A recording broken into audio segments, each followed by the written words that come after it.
जय हिंद साथियों, स्वागत है आपका अपना यूट्यूब चैनल पीके स्टूडियो पे। कैसे हैं आप लोग? शायद आप लोग जहाँ भी होंगे मस्त होंगे, स्वस्थ होंगे, ज़बरदस्त होंगे। ठीक, तो मैं आप लोगों को आज बताने वाला हूँ कि क्लास 10th का यानी जैक बोर्ड ने जो न्यू मतलब सिलेबस जो जारी किया यानी कि आपको एग्जाम यानी कि टर्म 1 और टर्म 2 में लेने का वो प्रयास कर रहा है। तो मैं आप लोगों को आज बताने वाला हूँ कि कैसे एग्जाम होगा, आपको क्या नंबर का आपको पूछने वाला है। तो मैं आपको एक ग्राफ के माध्यम से आप लोगों को मैं समझाऊंगा कि आपको कैसे एग्जाम में देना है या किस तरह का आपको क्वेश्चन आएगा। ठीक, तो मैं आप लोगों को आज बताने वाला हूँ। और जैक बोर्ड ने आपका सिलेबस आने की सितंबर को ही जारी कर दिया गया। ठीक ना, उसका सितंबर में आपका क्या है यानी कि मॉडल सेट आपको मतलब आप मतलब झारखंड बोर्ड का जो वेबसाइट है उसमें जाके आप लोग देख सकते हैं। ठीक है, सितंबर में ही जारी कर दिया गया है। और बोला जा रहा है कि नवंबर का यानी कि फर्स्ट टर्म का जो आपका एग्जाम होगा वो नवंबर का फर्स्ट वीक में ले सकता है, नहीं तो लास्ट वीक में लेगा। ठीक ना, और टर्म 2 का आने की जो एग्जाम होगा वो मार्च में बोल रहा है कि 2023 में होगा। ठीक, आने की आपका क्या बोल रहा है कि टर्म 1 का जो एग्जाम होगा, टर्म 1 का एग्जाम आपका नवंबर में लेगा। ठीक ना, नवंबर आने की 2022 में, तो जान ही रहे हैं आप लोग।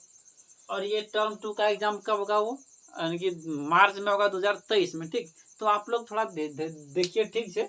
मैं आप लोगों को ये ग्राफ के माध्यम से बताने वाला हूँ कि कितना कितना नंबर का आपको पूछेगा। जैसे कि सितंबर में सिलेबस तो जारी कर ही दिया गया, टाइम भी बहुत कम है। मैं आप लोगों को एक बात बताना चाहता हूँ, कहते हैं ना कि धन बर्बाद करने वाला व्यक्ति क्या करता है कि धन फिर कमा सकता है, लेकिन आज यदि आप टाइम को बर्बाद कर लेते हैं ना, तो उससे आपका जिंदगी बर्बाद हो सकेगा। इसलिए आप लोग टाइम बहुत कम है, आप लोग थोड़ा मेहनत करना आप लोगों को। और मैं आप लोगों को हर एक टॉपिक को बहुत बेहतरीन तरह से कराने का प्रयास करूंगा। इसलिए आप लोग मेरे चैनल से जुड़िए और लाइक और सब्सक्राइब भी करिए। चलिए, मैं ज़्यादा नहीं बोल के मैं आप लोगों को समझाने का प्रयास करता हूँ कि ग्राफ में आपके लिए हम तैयार किए हैं कि कैसे आपको इस ग्राफ के माध्यम से बताऊंगा मैं कि क्या एग्जाम में पूछने वाला है और कितना नंबर का क्या आएगा। ठीक ना, तो देखना है कि आपका टर्म वन 40 का होगा और टर्म 2 40 का, टोटल मिला कितना होगा? टोटल मिला के आपको 80 होगा। 20 जो मिल रहा है ना वो आंतरिक यानी इंटरनल एग्जाम होगा। ठीक ना, तो देखना है कि 40 में यानी टर्म 1 में 40 जो नंबर का आपको परीक्षा होगा, 40 में आपको 30 ऑब्जेक्टिव मिलेगा। कितना मिलेगा? 30 आपको ऑब्जेक्टिव टाइप का क्वेश्चन मिलेगा, यानी कि वस्तुनिष्ठ प्रश्न मिलेगा आपको 30%। ठीक, और 30 में भी क्या है कि 30 में भी आपको 20% मिलेगा। देखो यहाँ मिट गया, यानी कि इसमें आपको 20% मिलेगा क्या? ऑब्जेक्टिव मिलेगा। इसमें क्या कहते हैं, ओमार शीट में जब लोग फिल करते हैं ना, तो वही ऑप्शन रहेगा। जैसे कि आपको ऑप्शन मिलेगा कि जैसे कि आप लोग 10th में पढ़ते हैं ना कि निर्वात में प्रकाश की चाल कितनी होती है, तो आपको ऑप्शन में दिया जाएगा कि 3 × 10⁻⁸ मीटर पर सेकेंड, 2 × 8 मीटर पर सेकेंड, यानी कि आपको उसका ऑप्शन टिक करना। कितना होगा इसका कि 3 × 10⁸ मीटर पर सेकेंड होगा। इस तरह का रकम क्या करना आपको टिक आउट करने वाला, यानी कि ओमार शीट पे फिल करने वाला आपको कितना मिलेगा? जो आपको 20% जो मिलेगा ना, तो इसमें आपको टिक आउट करना कि ओमार शीट में हम लोग जो इस तरह करके जो ना घेर देते हैं ना, तो उसी तरह का आपको इसमें मिलेगा 20% मिलेगा। इसमें मैंने 30 ऑब्जेक्टिव में 20 आपको मिलेगा ओमार शीट में फिल करने के लिए।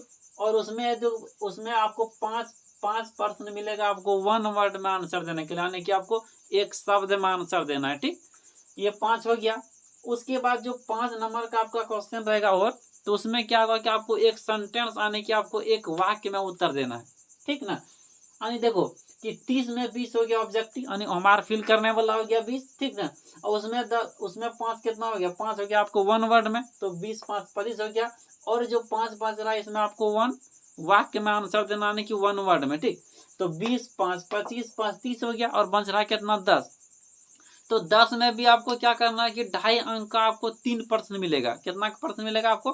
3% मिलेगा। उसमें आपको आंसर देना है 2 ही का। देखो इसमें से आपको क्या मिलेगा? 2.5 अंक का आपको 3% मिलेगा। कितना परसेंट मिलेगा? 3%। उसमें आपको आंसर देना है 2 का। ठीक ना, तो ये थोड़ा शॉर्ट टाइप का क्वेश्चन होगा। इसमें आपको कम से कम कितना कि लगभग 5 से 6 लाइन तक आपको आंसर देना है। 5 से 6 लाइन में आपको उत्तर देना है इसके, यानी कि शॉर्ट टाइप का।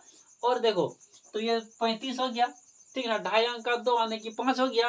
और लास्ट में जो 5 मिल रहा है, 5 नंबर का और होगा, इसमें आपको क्या मिलेगा? इसमें थोड़ा आपको लॉन्ग टाइप का क्वेश्चन है। कैसा रहेगा? थोड़ा लंबा टाइप का, यानी कि थोड़ा लॉन्ग लिखना पड़ेगा। तो इसमें मिनिमम आपको कम से कम कितना लिखना पड़ेगा, कम से कम आप 50-60 वर्ड में, यानी थोड़ा लंबा लिखना पड़ेगा, ठीक ना। तो ये थोड़ा होगा लॉन्ग टाइप का क्वेश्चन होगा। इसमें आपको 2 प्रश्न मिलेगा, इसमें आप किसी एक को ही आपको आंसर देना, आप जो आप जानते होंगे उसी को आप चूज करिएगा, उसी को आपको आंसर देना है। तो थोड़ा मैं आपको फिर से इस बात को थोड़ा मतलब रिवीजन कर देते हैं कि टर्म 1 अभी क्या बोले कि टर्म 1 आपका एग्जाम 2 टर्म में होने वाला है, टर्म 1 और टर्म 2 दोनों आपका टर्म 1 40 का होगा और टर्म 2 कितना क्या होगा, वो भी 40 का होगा, ठीक। तो टर्म 1 का एग्जाम आपका नवंबर में लेगा, यानी कि नवंबर का फर्स्ट वीक में या तो लास्ट वीक में ले सकता है। और टर्म 1 का एग्जाम आपको कितना होगा, टर्म 1 का एग्जाम आपको 40 मार्क का होने वाला है। 40 में आपको 30 मिलेगा वस्तुनिष्ठ प्रश्न यानी ऑब्जेक्टिव इसको बोलते हैं। तो ऑब्जेक्टिव में भी आपको टाइप कर दिया बांटा गया है। तो इसमें आपको 20 प्रश्न जो मिलेगा ना वो आपको मार्कशीट फिल करने वाला होगा, यानी कि 4 ऑप्शन रहेगा उसको टिक करना, ठीक ना। और इसमें 5 प्रश्न जो मिलेगा, यानी कि 5 प्रश्न मिलेगा आपको, एक अंक का ही मिलेगा, उसमें आपको क्या करना है, वो आपको 1 वर्ड में आंसर देना, यानी कि एक वाक्य में आपको आंसर देना पड़ेगा, ये हो गया। उसके बाद 5 प्रश्न जो मिलेगा उसको एक सेंटेंस में आंसर देना है, ठीक ना, एक वाक्य में, ठीक। और ये देखो 2.5 अंक का आपको 3 प्रश्न मिलेगा, इसमें आपको किसी 2 का ही आंसर देना है। ये थोड़ा शॉर्ट टाइप का क्वेश्चन होगा, यानी कि थोड़ा कम से कम 5-6 लाइन में आपको उत्तर देना है, ठीक ना। ये हो गया लॉन्ग टाइप का क्वेश्चन, आपको 5 नंबर का मिलेगा, 2 प्रश्न आपको किसी एक का ही आपको आंसर देना है, ठीक ना।